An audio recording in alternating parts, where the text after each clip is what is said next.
સુરતના Athwa Lines police station વિસ્તારમાં 2019થી 2023 સુધી ગુનાઓ આચરેલ આરોપીઓ સાથે અઠવા પોલીસે ફૂટ પેટ્રોલિંગ કરી.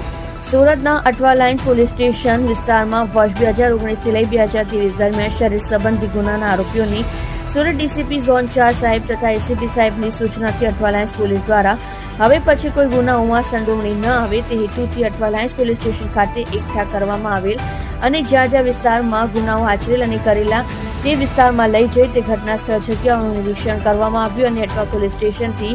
બડેકા ચકલાસ સુધી ચોક સુધી ગુના આચરેલ આરોપીઓને સાથે રાખી ફૂટ પેટ્રોલિંગ કરવામાં આવ્યું હતું. તમે જોઈ રહ્યા છો સત્યને સાથ આપનાર સત્ય સમ્રાટ ન્યૂઝ ચેનલ તંત્રી શ્રી નિલેશભાઈ પાટીલની સાથે.